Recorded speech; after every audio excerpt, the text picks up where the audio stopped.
Bonjour tout le monde, bienvenue sur Sukha Yoga et cette nouvelle vidéo sur une posture, ma préférée, qui est la posture du Pincha Mayurasana. En français, c'est les inversions quand on est sur les avant-bras, donc pas sur la tête, pas sur les mains, mais vraiment sur les avant-bras. L'idée de cette vidéo, c'est à la fois un flow, donc qui va être plus ou moins complet, et aussi un tuto autour de la posture. Donc vous aurez besoin d'une brique et d'une sangle si possible. Sinon on peut se débrouiller si vous n'avez pas de sangle. Donc la sangle, c'est le strap là que vous voyez. Gardez la bonne distance entre les coudes. Donc on a assez parlé, on va se retrouver tout de suite sur le tapis pour attaquer les inversions sur les avant-bras. A tout de suite. Parfait, donc on va se mettre en posture de la table. On vérifie quelques petites choses avant de se lancer. Les poignets sont alignés aux épaules, donc on n'est pas là. Pareil pour les hanches qui sont alignées. Les hanches qui sont alignées aux genoux. Par rapport à la distance entre les genoux, donc je ne suis pas trop écartée, mais plus largeur des hanches. Et on va échauffer la colonne vertébrale par des quatre côtes. Donc à l'inspire, je regarde vers le ciel, je creuse mon dos. Et à l'expire, je fais un dos rond. Et je regarde vers le nombril. Je rentre mon ventre. Inspirez, creusez le dos comme si le ventre voulait toucher le sol. Expire, je fais le mouvement inverse en poussant dans les bras, en écartant l'espace entre mes omoplates. Et à l'inspire, je creuse mon dos, je regarde vers le ciel. Expire, fais un dos rond. Rentre le ventre. Encore une dernière fois, j'inspire. Expire, tu fais ton dos rond. On va enchaîner avec un petit étirement au niveau des épaules.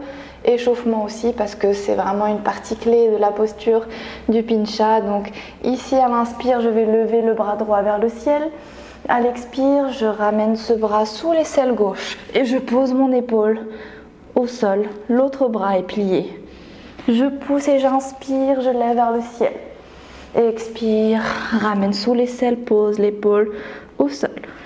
Inspirez, ouvrez votre poitrine sur le côté.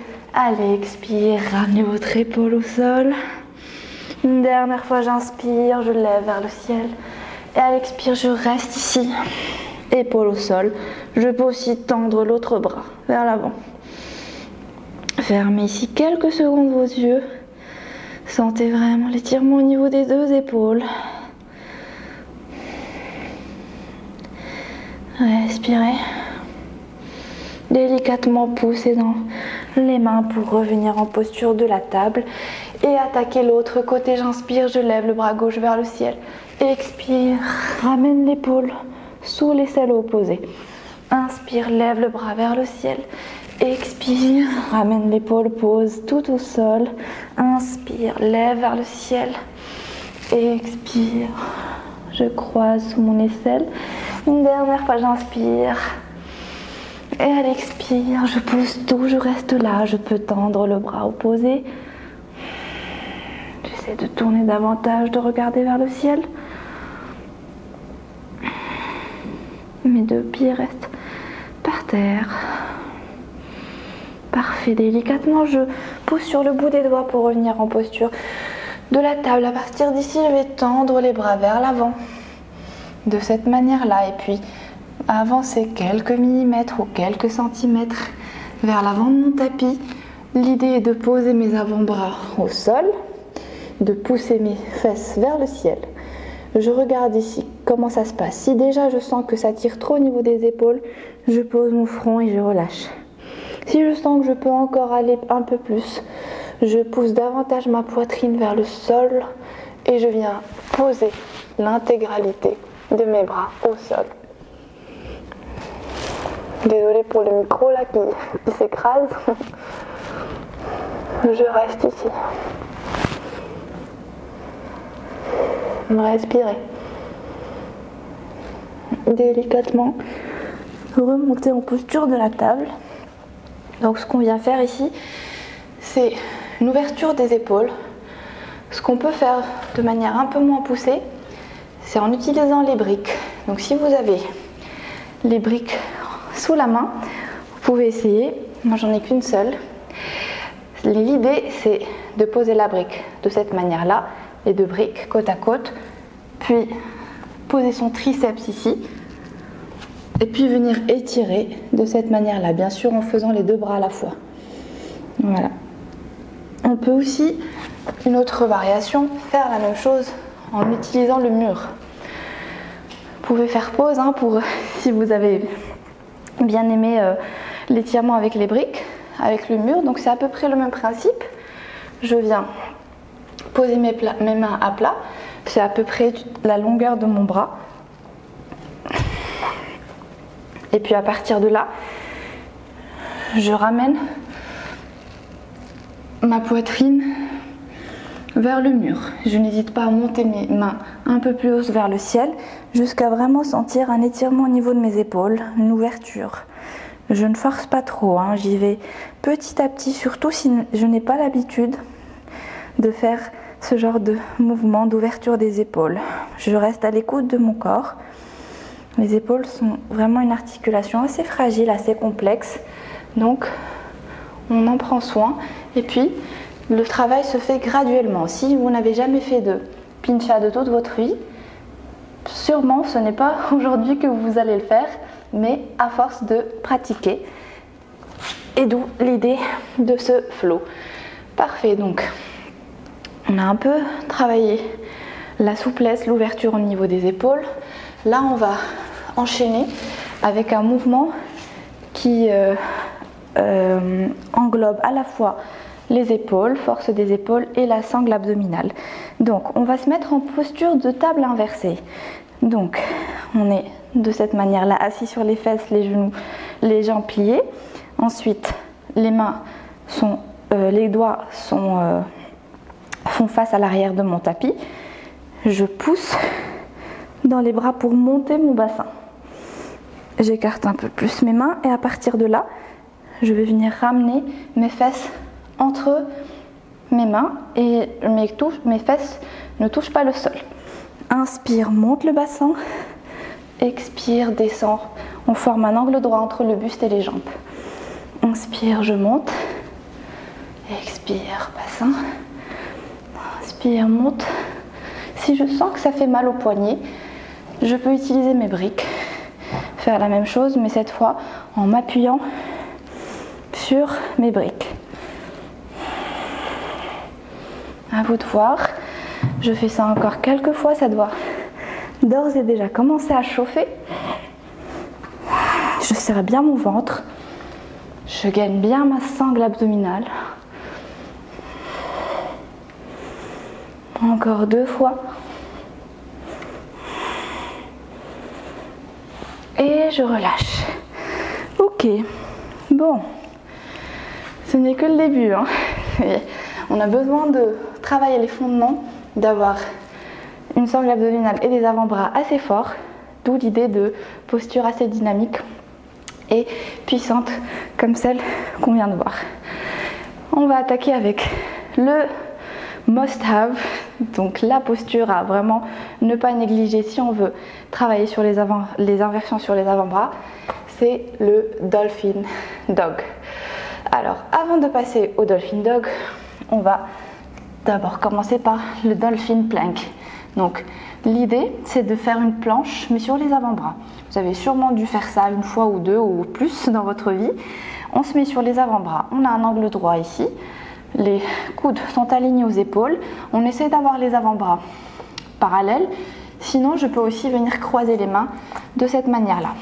Et on pousse, on tend les jambes. On sort bien la tête des épaules, c'est-à-dire les épaules loin des oreilles. On n'est pas là recroquevillé sur soi-même, le dos rond, mais plus dans la longueur. On regarde un peu plus loin que ses doigts. Je serre mon ventre, je serre mes fesses et je pousse, important, je pousse mes avant-bras, je pousse le sol avec mes avant-bras. Il y a une belle énergie là au niveau des avant-bras, des épaules aussi, qui nous soutiennent, avec le ventre bien sûr, et qui renforce cette partie-là qui est centrale pour les pinchas. Les pieds bien flex, le ventre bien rentré. Ne bloquez pas votre respiration.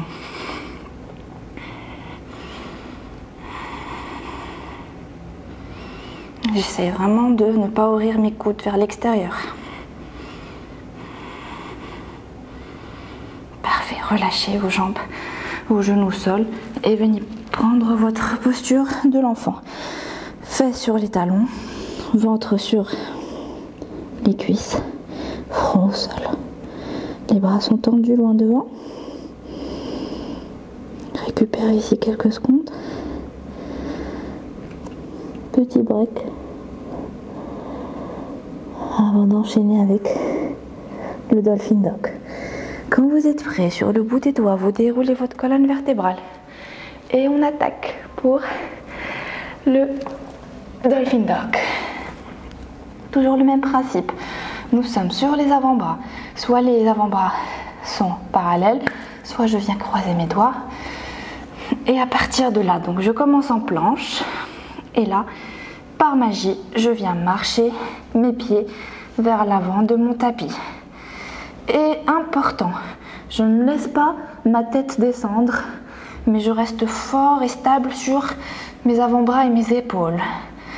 Ici, au niveau des genoux, des jambes, si je sens que ça tremble et que je commence à faire n'importe quoi, je n'hésite pas à plier légèrement mes jambes pour davantage se focaliser sur le haut du corps. Sinon, pour les autres personnes, on peut encore venir marcher, pousser. On peut soit regarder entre les mains, soit vers les pieds. L'essentiel, c'est de pousser les avant-bras, pousser le sol avec les avant-bras. Imaginez que vous êtes une tortue et qu'il faut sortir votre tête de la coquille. Ici, on imagine aussi que notre buste est perpendiculaire au sol. Donc les hanches plus ou moins alignées aux épaules. Mais bon. Et on revient en child pose. On récupère ici. On peut venir placer cette fois les bras de part et d'autre des jambes. On respire. Donc comme je vous disais, le Dolphin Dog c'est assez intense. Une posture vraiment physique. Il ne faut pas passer à côté de ça parce que s'il y a vraiment une posture clé pour les inversions sur les avant-bras, ça serait celle-ci. Si c'est aujourd'hui, ça nous paraît infaisable, impossible, on essaye. On prend les options qui sont possibles. On plie les jambes et on revient. On déroule la tête. J'ai du mal à parler en même temps. Juste la preuve que c'est vraiment une posture qui reste difficile pour... Enfin, pas difficile, mais assez... qui challenge et qui fait bosser pas mal des parties qu'on n'a pas l'habitude de travailler.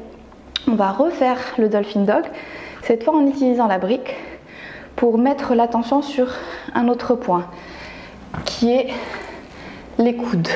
Souvent, l'erreur qu'on fait quand on est un peu débutant, c'est qu'on écarte les coudes trop. La distance, la bonne distance entre les coudes, c'est celle-ci. On attrape les coudes opposés avec les mains et on a la bonne distance.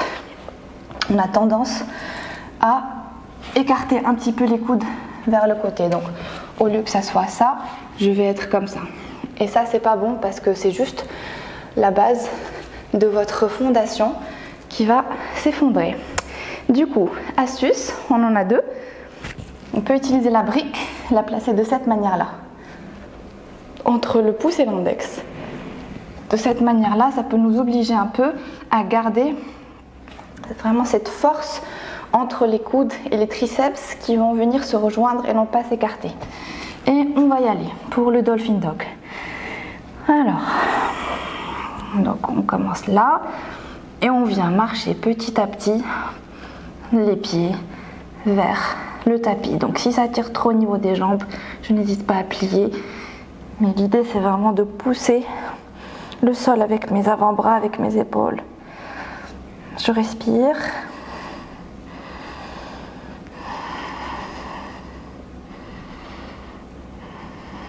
Je calme mon ventre aussi.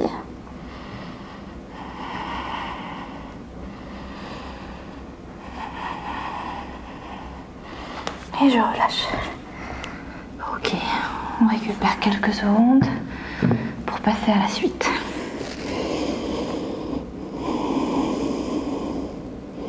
On va bientôt se lancer, hein, ne vous inquiétez pas.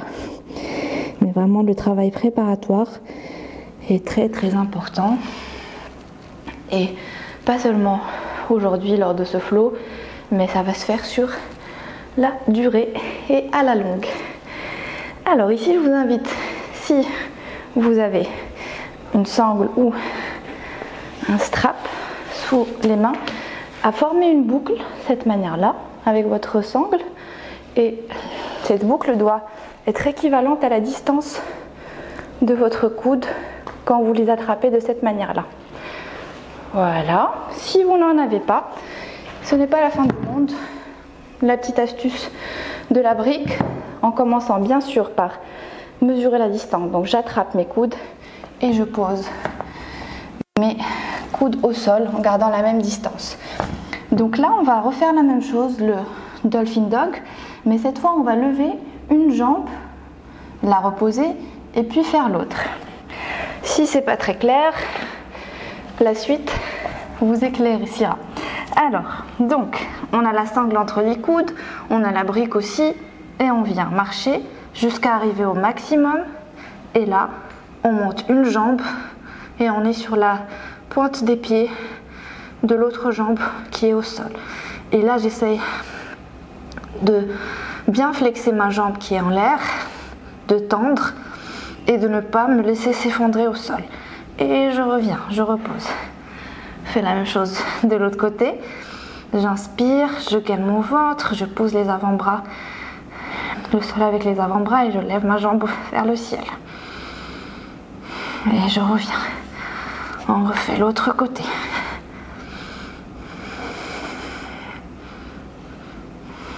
Côté gauche. Dernière fois, côté droit. Et puis côté gauche. Parfait, et on relâche. Comment vous sentez-vous? Aussi essoufflé que moi, je pense. Et là, on va un petit peu juste étirer les épaules. Donc on attrape le triceps, on tourne de l'autre côté, on fait la même chose avec l'autre bras. Parfait. On roule les épaules à l'arrière, faire une petite pause. Donc, franchement, même si ça peut vous paraître très difficile aujourd'hui, c'est vraiment ce qui aide à construire les bases pour un bon pincha et une inversion solide sur les avant-bras. Autre manière de travailler, c'est d'utiliser le mur. Alors là, on va faire ce qu'on appelle le L-shape, mais sur les avant-bras.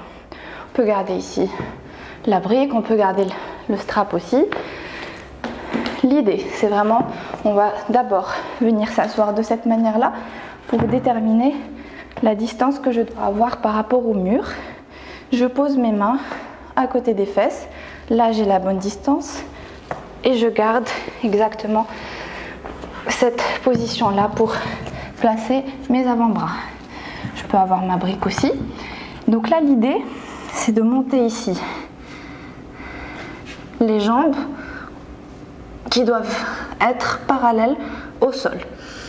Et ici, on sent davantage de travail au niveau de la sangle abdominale et du dos. Et je reste là.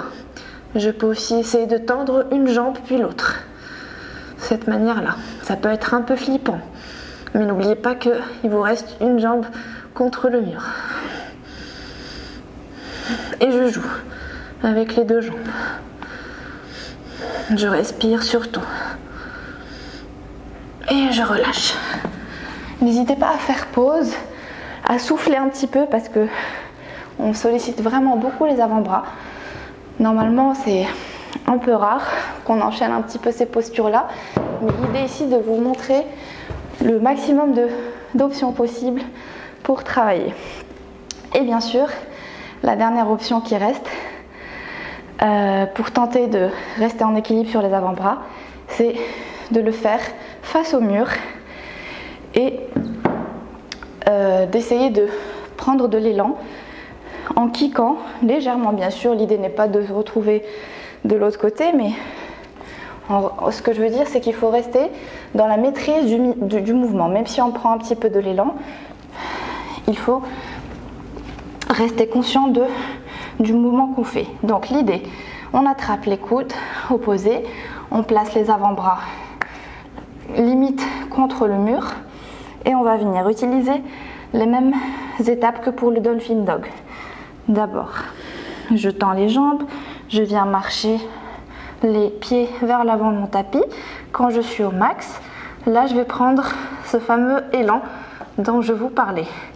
Donc je pousse avec la jambe de terre, je la plie et je monte contre le mur. Donc là, on peut se lancer. Je sais qu'il y a un mur. L'idée, ce qu'on va avoir tendance à faire, c'est creuser le dos sous forme de banane. Donc là, on essaie de prendre conscience de sa sangle abdominale, de bien gainer les jambes, flexer les pieds si possible pour que les jambes forment un seul morceau. Je pousse le sol avec mes avant-bras, je regarde entre les mains et je redescends tout doucement. Voilà, ça c'est comme ça que j'ai appris à le faire. Voilà, donc pour la petite anecdote, quand j'ai commencé le yoga, les inversions c'était juste impossible pour moi. Donc j'ai commencé avec les inversions sur la tête. Ça m'a pris du temps, j'ai quand même réussi à me sentir à l'aise. Et après j'ai attaqué sur les avant-bras. Les avant-bras, ce qui m'a vraiment beaucoup aidé, c'est bien sûr tout le travail préparatoire, les avant-bras, tout ça. Mais comment j'ai appris, c'est en répétant des centaines et des centaines de fois contre un mur jusqu'à me sentir à l'aise et pouvoir le faire sans le mur.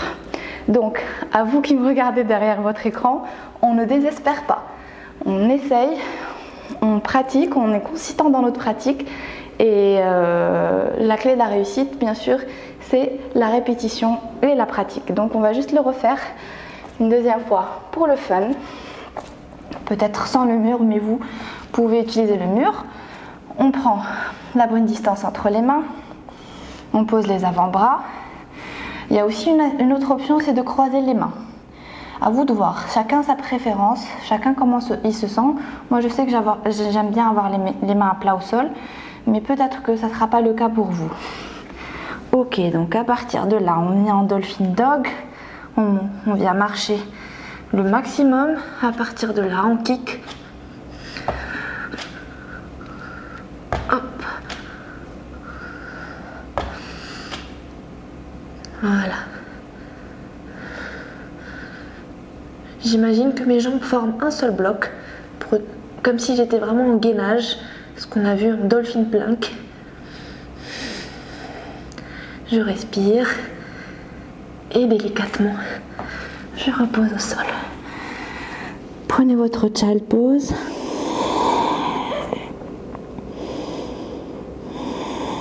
Le front au sol. N'hésite pas à venir poser mes bras de part et d'autre de mes jambes.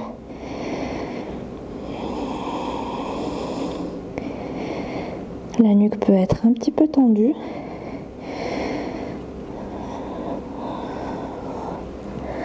On relève le buste. On va faire des petits cercles. Comme ça, des demi-cercles avec la tête. Histoire de décompresser un petit peu.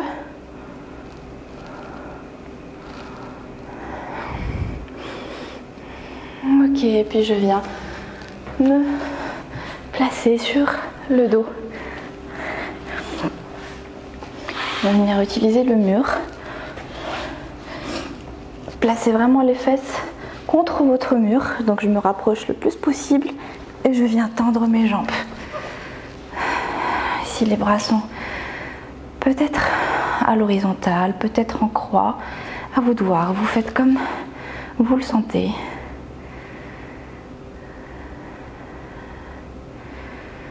Vous restez ici, relâchez. Vous offrez ces quelques minutes de repos de bien-être et de détente. Vous pouvez rester ici autant que vous voulez.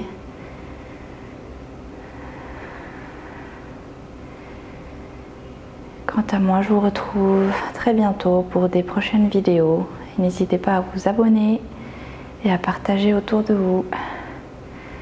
Namasté.